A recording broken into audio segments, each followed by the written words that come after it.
శ్రీనివాసరెడ్డి గారు ప్రవేశపెట్టిన తెలంగాణ భూభారతి భూమిపై హక్కుల రికార్డు చట్టము 2024 ఈ ప్రవేశపెట్టిన చట్టాన్ని సంపూర్ణంగా సమర్థిస్తూ దీనికి సంబంధించిన చర్చను తమరు ఓపికతో,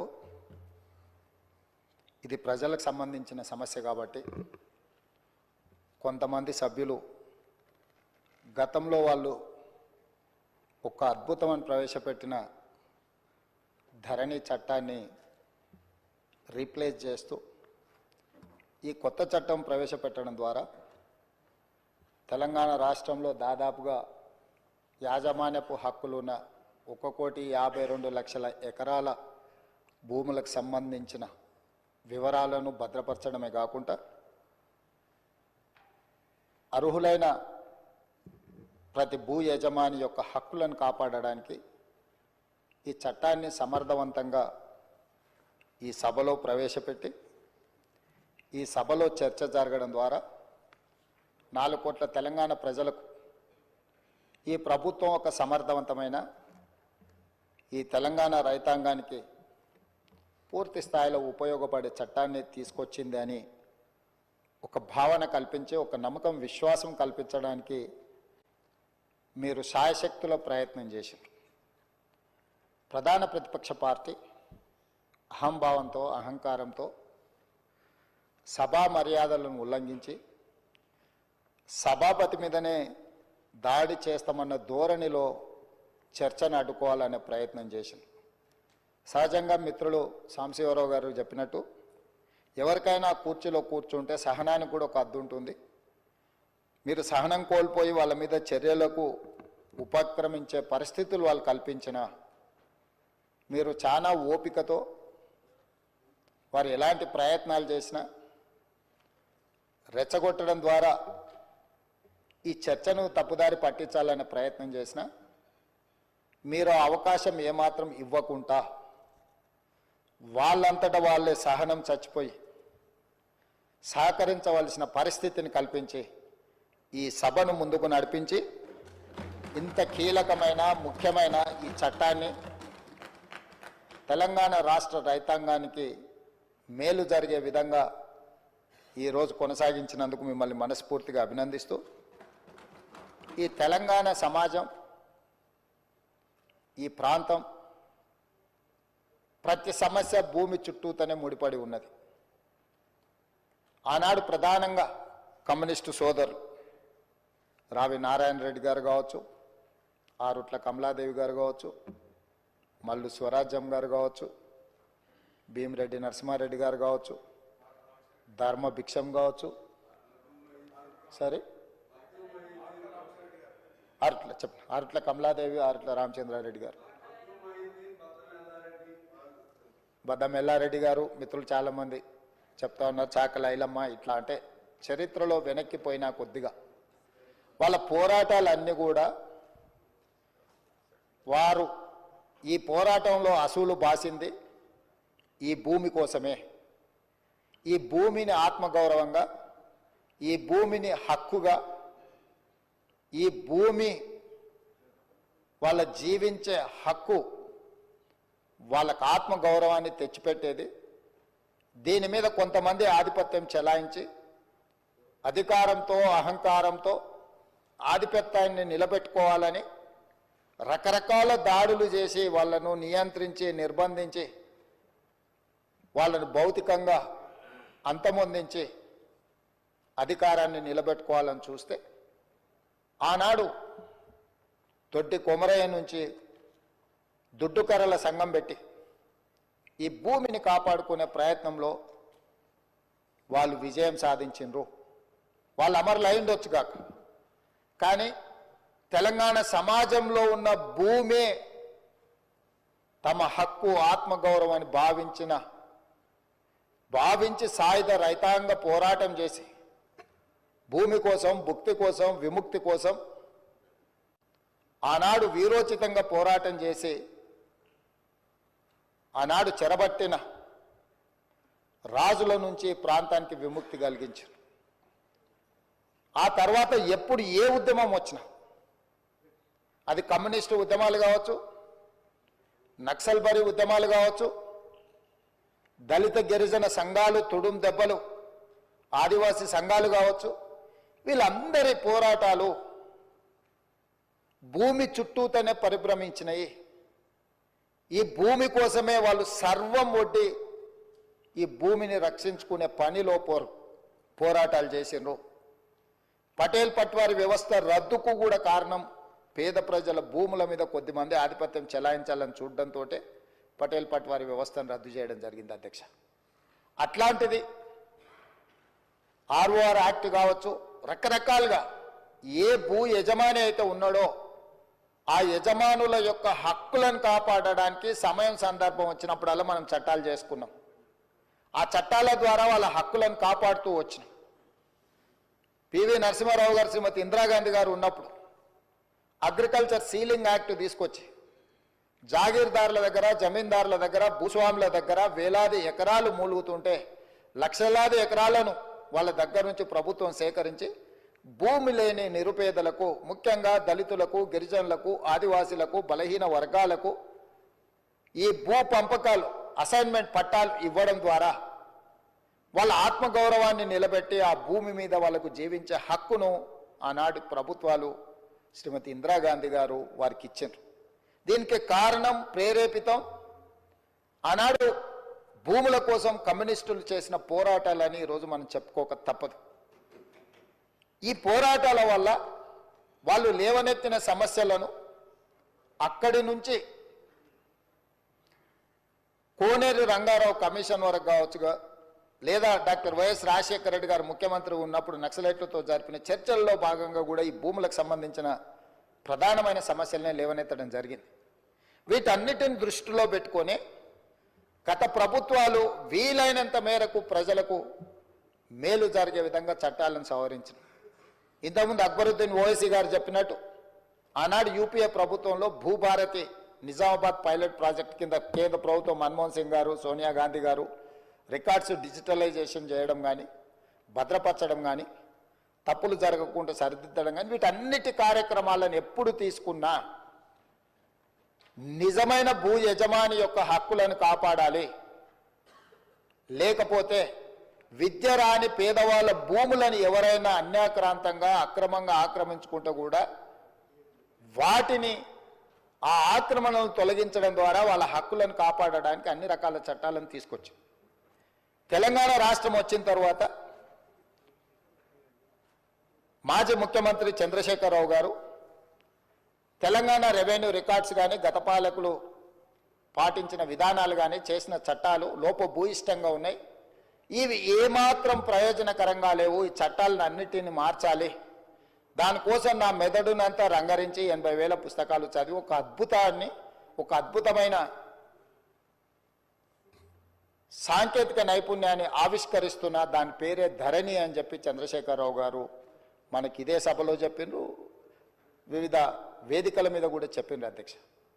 దీనికి సంబంధించిన కొన్ని అంశాలు నేను నిజంగానే ఒక మంచి చట్టం, ఒక మంచి ఆలోచన, ఒక సాంకేతిక నైపుణ్యాన్ని రంగరించి, ఎందుకంటే ఐటీ రంగంలో విదేశాలలో చదువుకొని వచ్చిన నా అంత ఐటీ నిపుణుడే లేడని కల్వకుంట్ల తారక రామారావు గారు, తెలంగాణ ఉద్యమకారుడిగా తెలంగాణ సమాజంలో ఉన్న సమస్యలను అన్నిటినీ అవసోపాన పట్టిన ప్రతి భూ సమస్యకు నేను పరిష్కారం చూపిస్తా అని మాజీ ముఖ్యమంత్రి వర్యులు కల్వకుంట్ల చంద్రశేఖరరావు గారు పదే పదే మాట్లాడుతూ ప్రస్తావిస్తున్నప్పుడు నేను కూడా ఒక సందర్భంలో భ్రమలకు లోనైనా, పర్వాలేదు ఈ విషయంలో అయినా మాజీ ముఖ్యమంత్రి గారు, మాజీ ఐటీ శాఖ మంత్రి గారు ఒక మంచి విధానాన్ని తీసుకొచ్చి ధరణి ద్వారా శాశ్వతమైన సమస్యల్ని పరిష్కరిస్తారని, ఆ ధరణి నిజంగానే వీరు కొత్తగా కనిపెట్టినరేమని ఈ సందర్భంగా మీ ద్వారా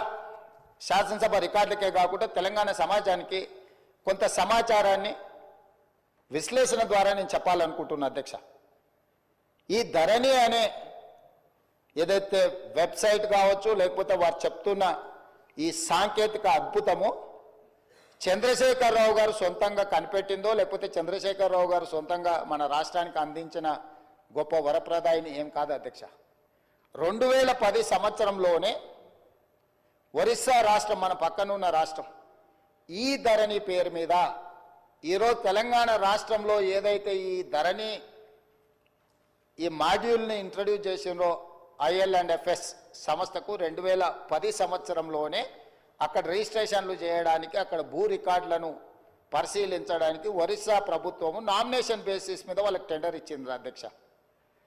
ఏ 2019 సంవత్సరంలో చంద్రశేఖరరావు గారు ఏ సంస్థకైతే కట్టబెట్టిండో అదే సంస్థ, అదే యజమానులకు ఒరిస్సా రాష్ట్ర ప్రభుత్వము 2010 సంవత్సరంలోనే ఈ ధరణి పేరు కూడా మార్చలేదు అధ్యక్ష. నువ్వు ధరణి అన్నావు, వాళ్ళు ఈ ధరణి అన్నారు. ఎందుకంటే ఎలక్ట్రానిక్ రిలేటెడ్ ఇష్యూ కాబట్టి ఈ ధరణి పేరు మీద 2010 సంవత్సరంలో ఒరిస్సా ప్రభుత్వం ఆ సంస్థకు అప్పచెప్తే 4 సంవత్సరాలు నిర్వహించిన తర్వాత కాగ్ ఏం నివేదిక ఇచ్చిందంటే అధ్యక్ష, 2014లో అసలు ఈ ధరణి ఈ రిజిస్ట్రేషన్ సాఫ్ట్వేర్ లోపాలను కాగ్ నివేదిక బయటపెట్టడం కాకుండా ఎలాంటి కాంపిటేటివ్ బిడ్డింగ్ చేయకుండా వాళ్ళకు నామినేషన్ బేసిస్ మీద ఇవ్వడం మీరు తప్పు. వాళ్ళకి ఎలాంటి అనుభవం లేదు ఇందులో. వాళ్ళకి ఏదైతే ఒరిస్సా ప్రభుత్వం అప్పచెప్పిన బాధ్యత, రిజిస్ట్రేషన్లు, రెవెన్యూ రికార్డ్స్కు సంబంధించిన బాధ్యత అప్పచెప్పినరో వాళ్ళకి ఎలాంటి నైపుణ్యం లేదు. ఇలాంటి నైపుణ్యం లేని సంస్థకు, లోపభూయిష్టంగా నిర్వహిస్తున్న సంస్థకు మీరు ఇవ్వడం 100% అని తప్పుపట్టడమే కాకుండా ఎన్ఐసి, కేంద్ర ప్రభుత్వ రంగ సంస్థ అయిన ఎన్ఐసికి ఇలాంటి సంస్థల్ని మీరు అసలు పక్కన పెట్టి వాళ్ళకి ఇవ్వకుండా వీళ్ళకి ఇవ్వడం తప్పు అని చెప్పి కాగ్ నివేదిక ఇచ్చింది అధ్యక్ష 2014లో. ఇక్కడ తమరి ద్వారా నేను తెలంగాణ ప్రజలకు నేనేం చెప్పదలుచుకున్నా అంటే, చంద్రశేఖరరావు గారు 2018, 2019 ఆ తర్వాత వివిధ సందర్భాలలో మాట్లాడిన మాటలు వారి మెదడునంత రంగరించి ఒక అద్భుతాన్ని, ఒక అమృతాన్ని తీసి అమృతంలో నుంచి సృష్టించిన ధరణి వారి యొక్క ఆలోచన అనేది అయితే చెప్పిండో అది శుద్ధ తప్పు. 2010 సంవత్సరంలోనే IL&FS కంపెనీ ఈ విధానాన్ని ఒరిస్సా ప్రభుత్వానికి చేరవేస్తే, ఒరిస్సా ప్రభుత్వం వాళ్ళ కాంట్రాక్ట్ ఇస్తే 4 సంవత్సరాలు నిర్వహించిన తర్వాత కాగ్ నివేదిక 100% తప్పు పట్టింది. ఈ లోపభూయిష్టమైన, ఏమాత్రం ప్రజలకు ఉపయోగపడని ఈ సాంకేతిక నైపుణ్యాన్ని ఎందుకు తెలంగాణ రాష్ట్ర ప్రజల నెత్తి మీద చంద్రశేఖరరావు గారు రుద్దినరో ఇప్పుడు మనం ఆలోచన చేయాలి.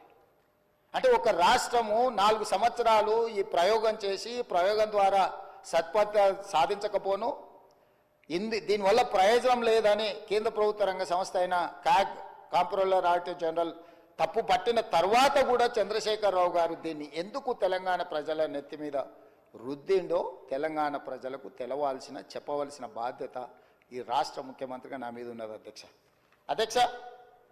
ఈ IL&FS కంపెనీ గురించి కొంచెం చర్చించుకోవాలంటే కొంచెం వెనక్కి వెళ్ళాలి అధ్యక్ష. 2011కి వెళ్ళాలి మనం. 2011లో సత్యం కంప్యూటర్ రిలేటెడ్ మేటాస్ అనే సంస్థ, సత్యం రామలింగరాజు గారు ఆనాడు దేశాన్నే కాదు ప్రపంచాన్నే తప్పుదోవ పట్టించి, ప్రపంచం ముందు భారతదేశం యొక్క సంస్థలు మోసాలు చేస్తాయని ఏదైతే కేసు వచ్చిందో 2011 సంవత్సరంలో మన పరువు ప్రతిష్టను మంట కలిపిన సత్యం కంప్యూటర్స్, మేటాస్, ఈ సంస్థలన్నీ కూడా ఆ రోజు రామలింగరాజు గారి కేసులో ఇరుక్కొని జైలుకు పోయి ఆ సంస్థలన్నిటిని కూడా దివాలా తీసే పరిస్థితిలో నుంచి ఈ మేటాస్ అనే సంస్థని IL&FS సేకరించింది అధ్యక్ష. సత్యం రామలింగరాజుకు సంబంధించిన సంస్థల్ని IL&FS అనే సంస్థ 2011 సంవత్సరంలో క్రిమినల్ కేసెస్లో ఇరుక్కొని అందులో ఉన్న సంస్థల్ని IL&FS సంస్థ సేకరించింది. సత్యం రామలింగరాజు గారి కుమారుడు తేజరాజు గారికి సంబంధించిన సంస్థలు IL&FS సేకరించి ఆ రోజు వాళ్ళిద్దరికీ ఒక అనుబంధం ఏర్పడ్డది అధ్యక్ష. ఆ అనుబంధంతో కొనసాగింపులో భాగంగా 2018 సంవత్సరంలో IL&FS సంస్థ గాదే శ్రీధర్ రాజుకు సంబంధించిన ఇంకొక సంస్థ, వీళ్ళందరూ జాయింట్ వెంచర్ కింద తెలంగాణ రాష్ట్రం ఇద్దామనుకున్న ధరణి పోర్టల్ టెండర్లో భాగస్వామ్యం తీసుకున్నారు అధ్యక్ష. 2018 సంవత్సరంలో తెలంగాణ రాష్ట్ర ప్రభుత్వం portal development and maintenance and control కోసం 2018లో టెండర్ పిలిచింది అధ్యక్ష. ఈ టెండర్ ప్రక్రియలో భాగంగా ఐఎల్ఎండ్ఎఫ్ఎస్, అదేవిధంగా గాదె శ్రీధర్రాజ్కు చెందిన ఈసెంట్రిక్, అదేవిధంగా విజన్ ఇన్ఫోటెక్ కంపెనీలు సంయుక్తంగా కాంట్రాక్టు సాధించుకున్నాయి. యువరాజుకు అత్యంత సన్నిహితులు ఎవరో తమరికి తెలుసు అధ్యక్ష. యువరాజు వెనకాల ఉండి ముందల గాదె శ్రీధర్రాజు వెనకాల సత్యం ఆర్ మేటాస్ కంపెనీలను చేపట్టిన ఐఎల్ఎండ్ఎఫ్ఎస్ సంస్థను ముందలబెట్టి టెండర్లో భాగస్వామ్యం చేసి ఆ పని దక్కించుకున్నారు అధ్యక్ష. ఈ 2017 సంవత్సరంలోనే ఈ ఐఎల్ఎండ్ఎఫ్ఎస్ సంస్థ దివాలా తీయడమే కాకుండా క్రిమినల్ కేసులలో వీళ్ళు కూడా ఇరుక్కున్నారు అధ్యక్ష. 2011లో సత్యం కంప్యూటర్స్ కానీ మేటా సంస్థలు కానీ క్రిమినల్ కేసులలో ఇరుక్కొని జైలుకు పోయిన తర్వాత ఆ సంస్థల్ని సేకరించిన ఐఎల్ఎండ్ఎఫ్ఎస్ కూడా 2017లో ఇదే రకమైన కుంభకోణాలలో ఇరుక్కొని ఆ కంపెనీకి సంబంధించిన ఎండి రమేష్ బావా ఆయన జైలుకు పోయిండు, హరిశంకరన్ వైస్ చైర్మన్ ఈయన జైలుకు పోయిండు, రవి పార్థసారథి మాజీ చైర్మన్ ఆయన జైలుకు పోయిండు, రామ్చంద్ కరుణాకర్ అనే డైరెక్టర్, వీళ్ళందరూ కూడా వేలాది కోట్ల రూపాయల కుంభకోణాలకు పాల్పడి ఆ కుంభకోణాలు అన్ని కూడా దొరికిపోయి వీళ్ళందరూ జైలుకు పోయినారు అధ్యక్ష. ఇది ఎప్పుడు 2017 సంవత్సరానికే జరిగిపోయింది అధ్యక్ష. ఎప్పుడు కూడా రాష్ట్ర ప్రభుత్వాలు, కేంద్ర ప్రభుత్వాలు ఏదైనా ఒక సంస్థ క్రిమినల్ నేరాలలో పాల్గొని, ఆర్థిక నేరాలలో పాల్గొని జైలు శిక్షలో లేకపోతే ఆ సంస్థల మీద ఆరోపణలు ఉన్నప్పుడు ఆ సంస్థలను టెండర్లలో పాల్గొనకుండా నిషేధించే విధానం మన రాష్ట్రంలో, మన దేశంలో కొనసాగుతుంది. అయినా తెలంగాణ రాష్ట్ర ప్రభుత్వం, చంద్రశేఖరరావు గారి ప్రభుత్వము ఈ ఐఎల్ఎండ్ఎఫ్ఎస్ను లేకపోతే ఈ సెంట్రిక్ లేదా విజన్ ఇన్ఫోటెక్ ఏదైతే జాయింట్ వెంచర్తో టెండర్ వేసిందో వీళ్ళని నిషేధించలేదు అధ్యక్ష. వీళ్ళకి టెండర్ కట్టబెట్టి ఈరోజు తెలంగాణ రాష్ట్రంలో ఉండే 1,52,00,000 ఎకరాలకు సంబంధించిన లక్షలాది మంది రైతుల యొక్క భూముల వివరాలను రిజిస్ట్రేషన్లు చేయడము, డాక్యుమెంట్లు చేయడము, రికార్డులు మెయింటైన్ చేయడము, అన్ని రకాల బాధ్యతలను కంప్లీట్గా ఈ సంస్థకు అప్పచెప్పారు అధ్యక్ష. ఇక్కడి నుంచో ఇక స్టోరీ మొదలైంది అధ్యక్ష. అసలైన స్టోరీ ఇక్కడ ఉన్నది. టెండర్ దక్కించుకున్న ఐఎల్ఎండ్ఎఫ్ఎస్ సంస్థ పేరు మార్చింది అధ్యక్ష. టెండర్ అగ్రిమెంట్ అయిన తర్వాత టెరాసిస్ టెక్నాలజీస్ లిమిటెడ్ అని సబ్సిడరీ యూనిట్ కిందకి అగ్రిమెంట్ తీసుకొచ్చారు అధ్యక్ష.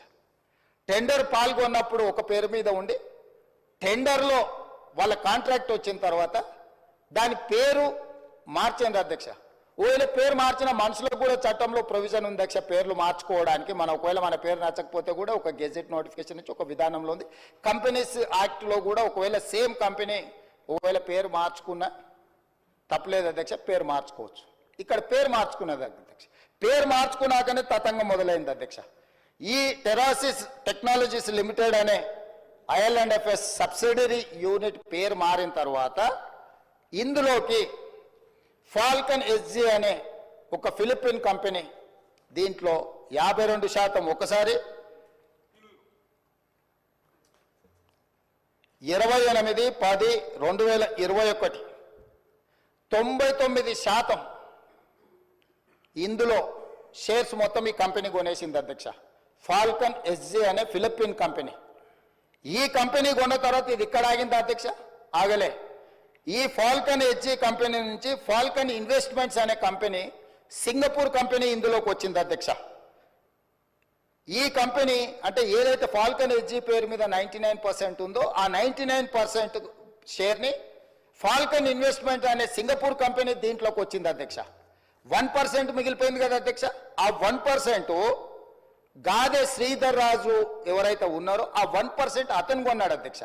1% ఈ కంపెనీలో షేర్ కొన్న గాదె శ్రీధర్రాజు ఈ కంపెనీకి సీఈఓగా మారిండు అధ్యక్ష. అంటే యువరాజు గారి మిత్రులు ఏ రకంగా ఇందులోకి తెర వెనుక నుంచి లోపలికొచ్చి దీన్ని మొత్తం తమ చేతిలోకి ఏ రకంగా తీసుకున్నారో గాదర్ శ్రీధర్ రాజు గారిని ఈ ఫాల్కన్ ఇన్వెస్ట్మెంట్ ఈ కంపెనీకి ఓనర్ను అంటే సీఈఓని చేసేసి వ్యవహారం మొత్తం గాదర్ శ్రీధర్ రాజు చేతికి అప్పచెప్పారు అధ్యక్ష. ఇది ఇక్కడ కూడా ఆగిందా అంటే లేదు అధ్యక్ష. ఫాల్కన్ ఇన్వెస్ట్మెంట్స్ మళ్ళీ వాళ్ళ దగ్గర ఉన్న 99% షేర్లని 100% కింద మొత్తం అంటే మొత్తం వాళ్ళకు ఉన్న మొత్తాన్ని మళ్ళీ అమ్మినారు అధ్యక్ష. దాంట్లోకి ఎవరు వచ్చారు అధ్యక్ష? Sparrow investments, GW sky private limited, hill brook investments, వీళ్ళు ఒకవైపు వచ్చింది అధ్యక్ష. అది వీ యజమానులు ఎవరయ్యా అంటే రాహుల్ గోస్వామి, ఆనంద్ కుమార్, వీళ్ళందరు ఓనర్లు అధ్యక్ష. ఈ 3 కంపెనీల నుంచి మళ్ళీ హిల్ బ్రూక్ ఇన్వెస్ట్మెంట్స్ నుంచి కొనుక్కున్న company gateway fund two LP అనే ఇంకొక సంస్థ వచ్చింది అధ్యక్ష. దాంట్లో నుంచి మళ్ళీ స్పారో ఇన్వెస్ట్మెంట్స్ నుంచి కొనుక్కున్న దాంట్లో గేట్వే ఫండ్ టు ఎల్ఎల్పి ఇందులోకి వచ్చారు అధ్యక్ష. అంటే అల్లిబిల్లి కంపెనీలు అన్నిటిని పెట్టుకుంటూ ఈ కంపెనీలన్నిటి ద్వారా చివరికి వాళ్ళు ఎక్కడికి చేరింది అధ్యక్ష? ఈ గేట్వే ఫండ్ టు ఎల్ఎల్పి కానీ ఎల్పి కానీ గేట్వే ఈ లొకేషన్స్ ఇవన్నీ ఒక కంపెనీ రాహుల్ గోస్వామి అండ్ ఆనంద్ కుమార్ అనే కంపెనీ కేమెన్ ఐలాండ్స్ అధ్యక్ష. రెండో company gateway fund to location British virgin islands అధ్యక్ష. ఈ కంపెనీల గురించి మీకు చెప్పాలంటే అధ్యక్ష, ఏదైనా ఈ ప్రపంచంలో ఆర్థిక నేరాలు చేయడానికి ట్యాక్స్ హెవెన్ కంట్రీస్ అంటారు అధ్యక్ష. ప్రపంచంలో ఏ దేశంలో అయినా ఏ ప్రాంతంలో అయినా ఆర్థిక నేరాలకు పాల్పడే కంపెనీలు ఆ దేశానికి ఎట్లా ఫుల్ ప్రూఫ్ ఉంటుంది అధ్యక్ష? ఆ దేశంలోకి పోయి నువ్వు ఏ దేశంలో ఏ నేరం చేసినా ఆ దేశంతో ఎలాంటి ఒప్పందాలు ఉండవు అధ్యక్ష. అతన్ని పట్టించరు, ఆ కంపెనీ వివరాలు చెప్పరు, దానికి ఏం సంబంధించింది ఏం చెప్పరు అధ్యక్ష. అదేవిధంగా ఇందులోకి గాదే శ్రీధర్ రాజు గారు రిలేటెడ్ కంపెనీలు పరాడిమ్ ఇన్నోవేషన్స్ ఎల్ఎల్సి, అదేవిధంగా క్వాంటెల్లా ఐఎన్సి, ఈ 2 అమెరికా కంపెనీలు వచ్చినాయి అధ్యక్ష.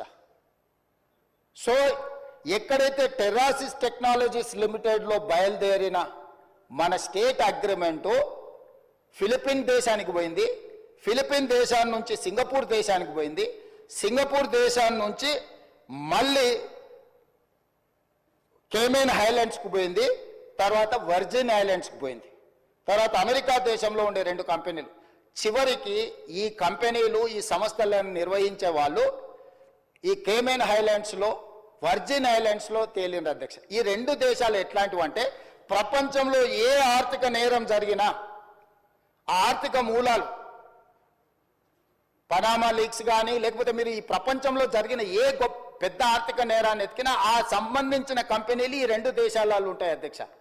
ఆ దేశాలలో ఉన్న కంపెనీలు ఈరోజు ఈ టెరాసిస్ ఏదైతే ఈ ధరణి ఏదైతే ఉందో ఈ ధరణి మొత్తం ఆ దేశానికి వెళ్ళిపోయింది అధ్యక్ష. ఎవరే దాని ఓనర్లు అంటే అధ్యక్ష, ఫాల్కన్ ఇన్వెస్ట్మెంట్ ప్రైవేట్ లిమిటెడ్లో ఉన్న ఓనరు ఏదైతే ఈ సింగపూర్ బేస్డ్ కంపెనీ ఉందో రాహుల్ గోస్వామి, ఈయన సింగపూర్ సిటిజన్, ఆనంద్ కుమార్ ఈయన సింగపూర్ సిటిజన్, లతికాదేవి అమ్మ daughter of Radhakrishna Pillai Singapore citizen అధ్యక్ష. వీరితో పాటు అధ్యక్ష స్పారో ఇన్వెస్ట్మెంట్ ప్రైవేట్ లిమిటెడ్ అనే కంపెనీ కూడా ఇది సింగపూర్ కంపెనీ అధ్యక్ష. స్పారో ఇన్వెస్ట్మెంట్ ఇది ఈ టోటల్ ఈ ఉండే కంపెనీలు అని కూడా ఇవి సింగపూర్ సంస్థలు అధ్యక్ష. అదేవిధంగా అధ్యక్ష జీడబ్ల్యూ స్కై ప్రైవేట్ లిమిటెడ్ అనే సంస్థ కూడా సింగపూర్ది అధ్యక్ష. జీడబ్ల్యూ సేమ్ వీళ్ళందరూ. తర్వాత పారాడిమ్ ఇన్నోవేషన్స్ ఎల్ఎల్సి అనేది అమెరికన్ కంపెనీ అధ్యక్ష.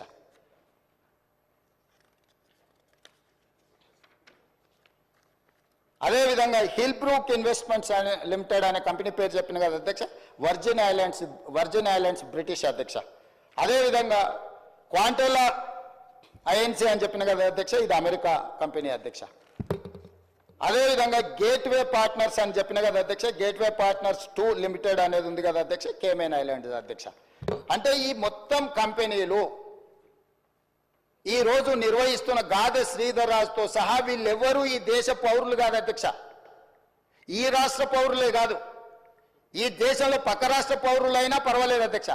ఎవ్వరు కూడా ఈ రోజు ఈ ధరణి పోర్టల్ నిర్వహిస్తున్న టెరాసిస్ కంపెనీ పేరు మీద మొదలయ్యి మారుకుంటూ పేర్లు మారుకుంటూ సంస్థలు మారుకుంటూ దేశాలు మారుకుంటూ ఈ రోజు కేమెన్ ఐలాండ్స్కు బ్రిటిష్ వర్జిన్ ఐలాండ్స్కి ఎక్కడికైతే చేరిందో అవి ప్రపంచంలో ఆర్థిక నేరాలకు సంబంధించిన ట్యాక్స్ హెవెన్ కంట్రీస్ అధ్యక్ష. ఆ దేశంలో నేరం చేసిన ఎవడు పట్టుకోలేడు, ఆ దేశం ఎవరికి వివరాలు ఇవ్వదు.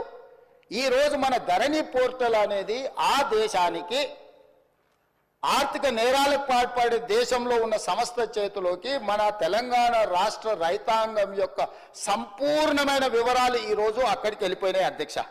ఇది ఘనత వహించిన 80,000 పుస్తకాలు చదివిన తన మెదడంతా రంగరించి తయారు చేసిన అమెరికాకి వెళ్ళి ఐటీలో లక్షల కోట్ల రూపాయలు సంపాదించే ఉద్యోగాన్ని వదులుకొని తెలంగాణను ఉద్ధరిద్దామని వచ్చేసిన the great IT and industries minister mister Kalvakuntla Taraka Rama Rao గారి నేతృత్వంలో పిలిచిన ఈ టెండర్ ఏ సంస్థ పిలిచింది అధ్యక్ష? TSTS, Telangana state technology centre ఆ సర్వీసెస్. అది ఎవరి ఆధ్వర్యంలో? ఐటీ మినిస్టర్ ఆధ్వర్యంలో ఉంటుంది అధ్యక్ష. రెవెన్యూ డిపార్ట్మెంట్కు సంబంధించిన వ్యవస్థను నిర్వహించడానికి టెండర్ పిలవడానికి టీఎస్టీఎస్కి ఇస్తే టీఎస్టీఎస్ టెండర్ పిలిచి ఆ శాఖ మంత్రి కేటీఆర్ గారు ఈరోజు వీళ్ళందరూ ఇప్పుడు నేను చదివి వినిపించిన వాళ్ళు గాదే శ్రీధర్ రాజు, రాహుల్ గోస్వామి, ఆనంద్ కుమార్ ఇట్లాంటి విదేశీ పౌరులు విదేశీ సంస్థల చేతుల్లో ఉన్న కంపెనీలో ధరణి పోర్టల్ పెట్టడంతో పూర్తిగా భద్రంగా ఎవరికి తెలియకుండా ఇదొక కాంట్రాక్చువల్ అగ్రిమెంట్ అధ్యక్ష. రెవెన్యూ డిపార్ట్మెంట్కు భూ యజమాని అయిన నాకు మా ఇద్దరికి సంబంధించిన వ్యవహారం అధ్యక్ష. రెవెన్యూ డిపార్ట్మెంట్లో CCLA దగ్గర నా వివరాలు ఉండాలి. నాకు ఆ సంస్థ రెవెన్యూ శాఖకు మాత్రమే సంబంధం ఇది అధ్యక్ష. నాకు ఇచ్చే పాస్బుక్ అయినా నాకు ఇచ్చే ఏ కాగితమైనా పహానీ అయినా ఏదైనా రెవెన్యూ శాఖలో నిర్వహించి రెవెన్యూ శాఖకు సంబంధించిన ప్రభుత్వ అధికారులకు నాకు మధ్యలో ఉన్న ఒప్పందాన్ని ఈరోజు ఒక డిజిటల్ వెబ్సైట్ను నిర్వహించే నెపం మీద ఈ రాష్ట్రంలో ఉన్న అందరి సమాచారాన్ని తీసుకెళ్లి 2020 అక్టోబర్ వీరు మొదలుపెట్టింది నా నియోజకవర్గంలో అధ్యక్ష. ఈ ధరణి పోర్టల్ని ఆనాడు నేను పార్లమెంట్ సభ్యుడిగా బాధ్యత వహిస్తున్న మల్కాజ్గిరి పార్లమెంటు నియోజకవర్గంలో అక్టోబర్ 29, 2020 నాడు మూడుచింతలపల్లిలో ధరణి పోర్టల్ని మొట్టమొదటి చంద్రశేఖరరావు గారు ప్రారంభించారు అధ్యక్ష.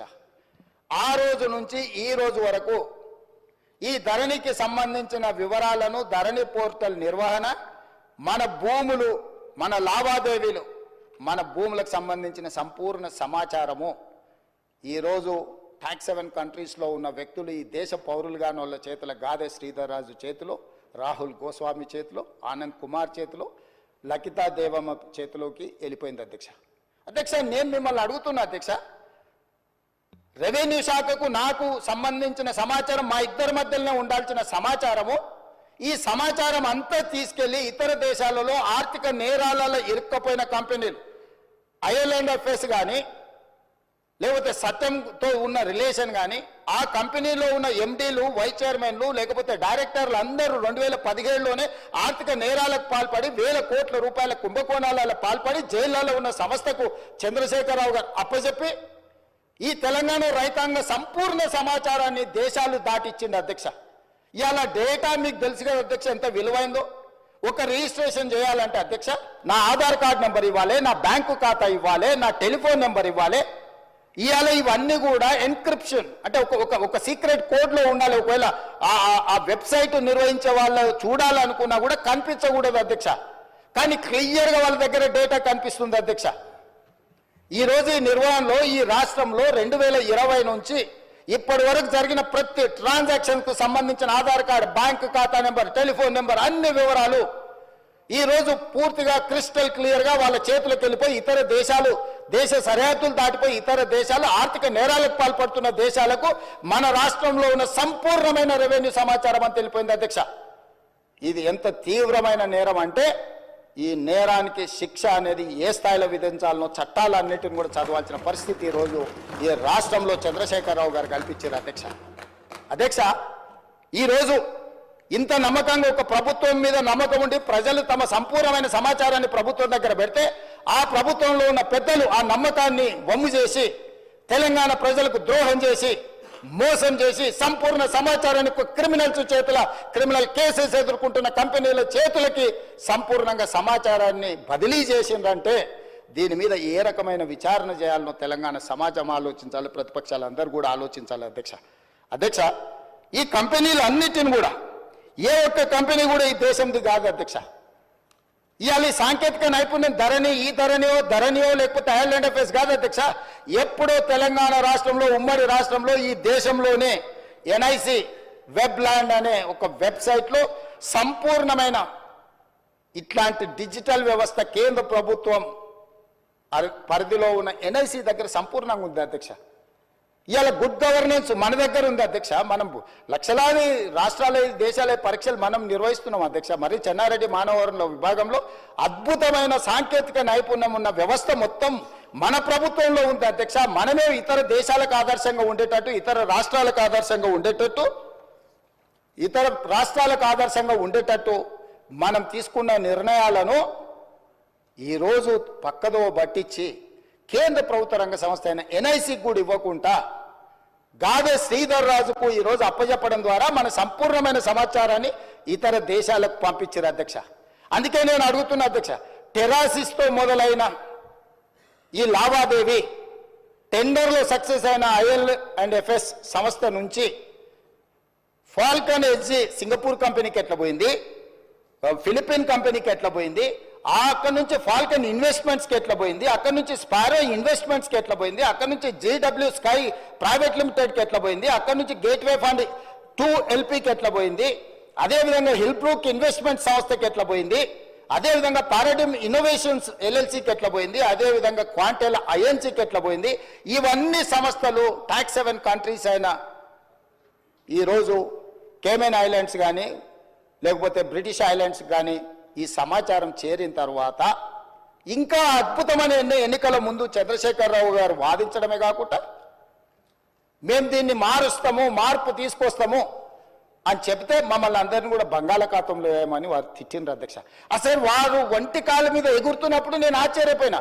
ఆయన ఎలక్షన్లో ఆయన మేనిఫెస్టో చెప్పుకున్నా, ఆయన ప్రజలకు ఏమైనా చెప్పుకుంటాడు. మా ఎలక్షన్లో మేము ఏం విధి విధానాలతో ప్రజలకు ఒక మంచి పారదర్శకమైన పరిపాలన అందిస్తాం మేము చెప్పినాం. మా మీద కోపము, కారణము, ఆవేశము, వారు ఆవేశంతో ఊగిపోతుంటే ఉపన్యాసాలలో నాకు అర్థం కాలేదు అధ్యక్ష. కొంత ఈరోజు ప్రభుత్వంలోకి వచ్చిన తర్వాత పరిశీలించిన తర్వాత ఎన్ని ప్రభుత్వ భూములు, అది దేవాదాయ భూములు కావచ్చు, లేకపోతే భూదాన్ భూములు కావచ్చు, లేకపోతే ప్రైవేట్ భూముల యజమానుల పేర్లు మార్చే విషయంలో కావచ్చు, వాళ్ళు చేసిన అరాచకం, దురాగతం, దుర్మార్గం ఏ స్థాయిలో ఉంది అని అంటే ఇంకా మనం చెప్పలేనంత స్థాయికి ఈరోజు ఇది చేరింది అధ్యక్ష. అందుకే దానికి ఉదాహరణ కింద నేను చెప్పదలుచుకున్న అధ్యక్ష ఒక 2-3 ఉదాహరణలు. ఏ చట్టం అయితే ఈ టెండర్ అగ్రిమెంట్ ప్రకారం అధ్యక్ష, ఈ టెరాసిస్ కాంట్రాక్ట్ అగ్రిమెంట్ అధ్యక్ష 9.20 అగ్రిమెంట్ క్లాజ్లో ఉన్నది అధ్యక్ష. ద ఐఏ అంటే implementing agency should to be the best of his efforts, avoid any change in the organization structure proposed for execution of this contract or replacement of any manpower resource appointed.